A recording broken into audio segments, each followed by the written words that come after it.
Kata Sayyidina Jabir, pernah kami didatangi oleh baginda Nabi sallallahu alaihi wasallam. Lalu kami pun menjamu beliau di rumah kami. Dengan apa? Dengan kami pun menyembelihkan daging kambing, seekor kambing.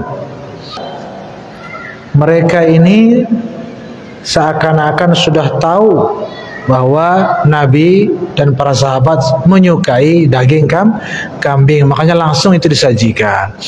Ini juga etika bahwa ketika ada orang yang datang, lalu kita tahu apa kesukaannya, sebisa mungkin datangkan, ya, sajikan apa yang disukainya itu. Jangan sudah tahu mana yang paling gak disuka lalu itu ya ngusir namanya itu ya. Jangan, tapi apa yang disuka itu, ini dia suka ini, suka apa, misalnya lebui misalnya, lebui. Walaupun menunya berbeda, tapi ketika kita berusaha menyajikan apa yang disukai oleh tamu, itu sudah sunnah sendiri. Karena itu yang pernah dilakukan oleh para sahabat terhadap baginda Rasulullah sallallahu alaihi wasallam. Sayyidina Jabir riwayat lain mengatakan, saya pernah keluar bersama Nabi sallallahu alaihi wasallam, lalu Nabi pun bertamu ke rumah seorang wanita daripada kaum Ansar. Lalu wanita itu pun menyembelihkan seekor kambing untuk beliau. Lalu Nabi pun memakan daripadanya. Lalu kemudian wanita itu pun mendatangkan kurma, ya. Jadi bukan hanya daging kambing saja, yang lain juga didatangkan, lalu dimakan juga oleh Nabi sallallahu alaihi wasallam. Saling menyenangkan, tuan rumah menyenangkan tamu, tamu pun menyenangkan tuan rumah dengan menyantap apa yang sudah disajikan. Senang tuan rumah, ya. Lalu kemudian beliau berwudu untuk salat zuhur. Berarti salat zuhur di sana juga, ya. Jadi kita bertamu, kalau masuk waktu sunnah salat di rumah tuan rumah itu, salat di situ, itu juga menyenangkan tuan rumah. Dan juga kalau kita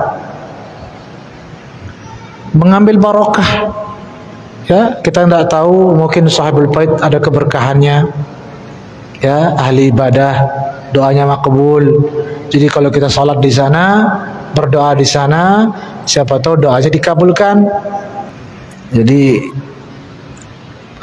ketika kita bertamu, jangan hanya cari makan saja, tapi juga salat, beribadah, berbagi doa, dan seterusnya. Seperti yang dicontohkan oleh baginda Rasulullah sallallahu alaihi wasallam. Nabi pun setelah selesai salat, bukannya pulang, lanjut makan. Setelah selesai salat, wanita itu mengeluarkan sisa daging kambing yang sudah dimakan sebelum salat zuhur, disuguhkan lagi.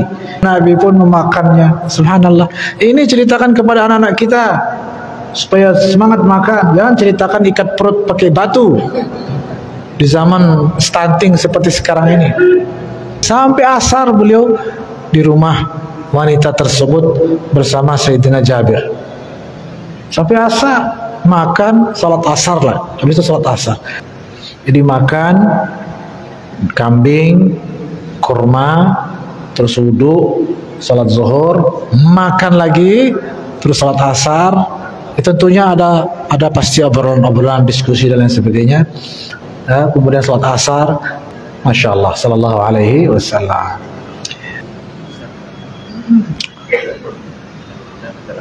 Wa bihi ilaihi qal, ya Allah, lama jam ini ya.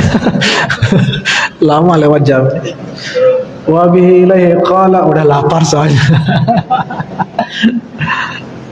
Wa bihi ilaihi qala hadatsana Sufyan bin Waqi' qala hadatsana Zaid bin Hubab an Abdullah bin al-Muammal an ibni Abi Mulaikah an Aisyah radhiyallahu anha anna Nabi sallallahu alaihi wasallam qala ni'mal idamul khal. Nah, ini kan juga pernah sebelumnya disebutkan, sebaik-baik lauk adalah cuka.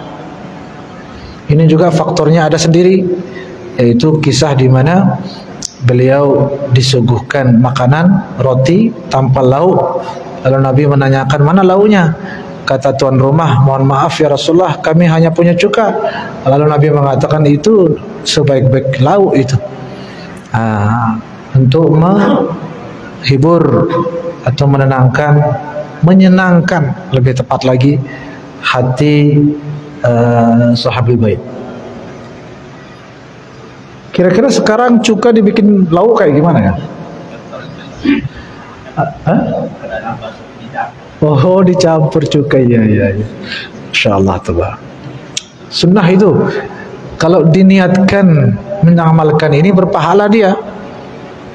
Kalau tidak diniatkan ya cuma dapat kenyang saja. Itu perbedaan besarnya punya ilmu dan tidak punya ilmu, ya kan? Hal yastawil ladzina ya'lamun wal ladzina. Orang yang punya ilmu bisa jadi semua yang dia lakukan berpahala. Ayo artis-artis pelawak itu dapat uang saja mungkin. Kalau dia punya ilmu bisa dapat pahala. Kalau dia berniat mengamalkan hadis afdalul a'mal idkhalus surur fi qalbil mu'min. Nabi pernah mengatakan sebaik-baik perbuatan memasukkan kegembiraan ke dalam hati orang mukmin.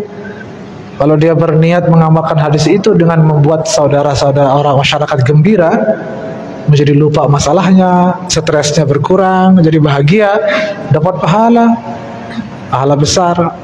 Kalau tidak punya ilmunya ya cuma ngelawak saja.